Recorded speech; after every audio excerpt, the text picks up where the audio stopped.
Hi అండి, అందరికీ welcome to Uma's kitchen. ఈరోజు ఇంట్లోనే ఉండే వస్తువులతో వంకాయ కర్రీ ఎలా చేయాలో చూపిస్తాను రండి. ఇంకా అసలు చాలా అంటే చాలా బాగుంటుంది, పిల్లలకైతే చాలా నచ్చుతుంది ఇలా చేస్తే. నేనైతే అసలు మిరప్పొడి ధనియాల పొడితోనే చేసుకున్నాను. ఇంకా వేడివేడి అన్నంలో వంకాయలు వేసుకొని తింటా ఉంటే అబ్బా టేస్టే సూపర్గా ఉంటుంది. మీరు కూడా ఇలా చేయండి ఒకసారి. నేను ఎలా చేయాలో కూడా చూపిస్తాను, ఏమేమి కావాలో కూడా చెప్తాను చూడండి. వంకాయ కర్రీకి కావాల్సిన పదార్థాలు: 2 టమాటాలు అయితే కట్ చేసి పెట్టుకున్నాను చిన్న చిన్న ముక్కలుగా. ఇంకొచ్చేసి ఒక ఎర్రగడ్డ, తెల్లగడ్డ, కరింపాకు అయితే కొంచెము తీసుకున్నాను. ఇంకా వంకాయలు వచ్చేసి ఉప్పు నీళ్ళల్లో అయితే కట్ చేసి ఉప్పు నీళ్ళల్లో అయితే వేసుకున్నాను. ఇంకా కొంచెం పసుపు, ధనియాల పొడి, ఇంకా మిరప్పొడి. స్టవ్ మీద కళాయి పెట్టేసుకొని కొంచెము నేనైతే 2 స్పూన్లు ఆయిల్ వేసుకుంటున్నాను.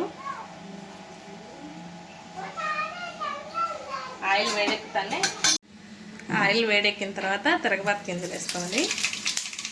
అది చిటపట్లాడిన వెంటనే చిటపట్లాడితేనే కొంచెం టేస్ట్ ఉంటుంది, లేదంటే చేదు వస్తుంది. ఇంకొచ్చేసి ఎర్రగడ్డ, తెల్లగడ్డ, కరింపాకు వేసేసుకుంటున్నాను. ఎర్రగడ్డ బాగా వస్తుంది, పచ్చి స్మెల్ అంతా పోయేంత వరకు వేసేసుకోవాలి బాగా. నేనైతే అల్లం వెల్లుల్లి పేస్ట్ ఏం తీసుకోలేదు, ఓన్లీ తెల్లగడ్డ అయితే దంచి చేసేసుకున్నాను. కొంచెము సింపుల్గా అయితే చేస్తున్నాను వంకాయ కర్రీ, పిల్లలకి అయితే నచ్చేట్టుగా. అందుకనేసి తెల్లగడ్డ పేస్టు, అల్లం వెల్లుల్లి పేస్ట్ ఏం వేయలేదు. ఇంకా ఎర్రగడ్డలు అయితే కొంచెం బాగా బ్రౌన్ కలర్ వచ్చేసినాయి. ఇంకా బ్రౌన్ కలర్ వస్తానే ఇంకా టమోటాలు అయితే వేసుకుంటున్నాను. టమోటాలు కూడా ఇంకా బాగా వేగనియాలి.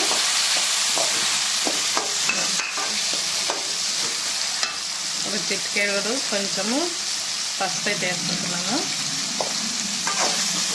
ఏ కూరలైనా పసుపు వేస్తేనే కలర్ చాలా బాగుంటుంది. పసుపు కానీ మర్చిపోయినామంటే ఇంకా ఆ కలరే బాగుండదు అన్నమాట కూర. టమాటాలు అయితే వేస్తానే కొంచెము ఇంకా వంకాయలు అయితే వేసుకున్నాం. చూడండి, నూనె అంతా అయితే పైకి బాగా వచ్చేసింది. ఇంకా టమాటాలు అయితే బాగా వేగిపోయినాయి. ఇంకా టమాటాలు వేస్తానే వేగిన తర్వాత ఇంకా కొంచెం మిరప్పొడి, అంటే మీ టేస్ట్కి తగ్గట్టు. నేనైతే చాలా తక్కువ వేస్తాను, మా పిల్లలు ఎక్కువ తినరు కాబట్టి కారము. ఇంకా ధనియాల పొడి, నేను ఎక్కువ గరం మసాలా అవన్నీ ఎక్కువ వాడను అనమాట, ఓన్లీ ధనియాల పొడి అదేను. పిల్లలకి ఎందుకులే అనేది వాడను అనమాట. అది కొంచెం ఒక 2 నిమిషాలు అట్లా ఏం చేసుకొని మళ్ళీ వంకాయలు అయితే వేసేసుకున్నాం.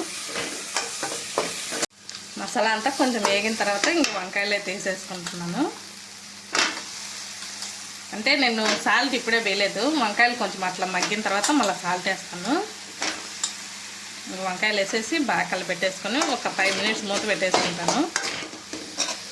అంటే ఎక్కువ మసాలా లేకుండా చేస్తున్నాను పిల్లల కోసమని. మీకు కావాలంటే ఇంకా నువ్వులు కానీ, శనగకాయ పప్పులు కానీ, కొబ్బరి పొడి అలా వేసుకోవచ్చు. నేనైతే సింపుల్గా ఉడికి అలా చేసేస్తున్నాను. లాస్ట్లో కొంచెం చింతపండు వాటర్ వేసేస్తే అయిపోతుంది వంకాయ కర్రీ. వంకాయలు అయితే ఒక 5 మినిట్స్ మగ్గనిచ్చినాను మసాలా అయితే. ఇప్పుడైతే సాల్ట్ వేసుకుంటున్నాను. చూడండి, సాల్ట్ వేసేసి చింతపండు వాటర్ కూడా కొంచెం వేసుకున్నాను. అంటే లాస్ట్లో మీరు నిమ్మకాయ అయినా వేసుకోవచ్చు, నేనైతే చింతపండు నీళ్ళు వేసేస్తున్నాను. వేసేసి కలబెట్టేసుకొని కొద్దిసేపు అలా ఉడకనిచ్చేస్తే అయిపోతుంది వంకాయ కర్రీ అయితే. నేనైతే వాటర్ ఎక్కువ పోయటం లేదు, ఎందుకంటే వాటర్ పోసినామంటే ఇంకా నీళ్ళగా వచ్చేస్తుంది. అందుకనేసి నేనైతే గుజ్జుగా లాగా చేస్తున్నాను. చూడండి, వంకాయ కర్రీ అయితే అయిపోయింది సింపుల్గా. ఓన్లీ మిరప్పొడి ధనియాల పొడితోనే వంకాయ కర్రీ అయితే అయిపోయింది. గుజ్జు గుజ్జుగా బాగుంటుంది. ఇంకా వంకాయలు కూడా బాగా ఉడికిపోయినాయి.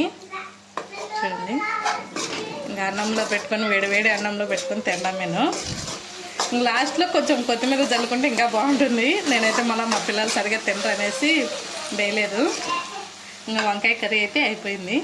ఇంకా వేడి రైస్ అయితే పెట్టేసుకుంటాను. వర్షం పడుతుంది కదా, ఇంకా వేడిగా తింటే బాగుంటుంది అనేసి నేనైతే పెట్టేసుకుంటాను. ఎంతమందికి ఇలా చేసుకొని తినడమో ఇష్టమో కామెంట్ చేయండి. అంటే సింపుల్గా చూడండి, వేడిగా అన్నము వంకాయ కొంచెం మసాలా ఉంది అంతే కదా. వంకాయ 2 కలుపుకొని తింటే చాలా అంటే చాలా బాగుంటుంది.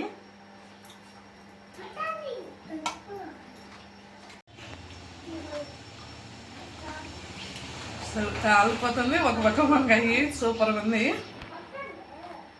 ఎంతమందికి వంకాయలు అంటే ఇష్టమో కామెంట్ చేయండి. నాకైతే చాలా ఇష్టం అనమాట.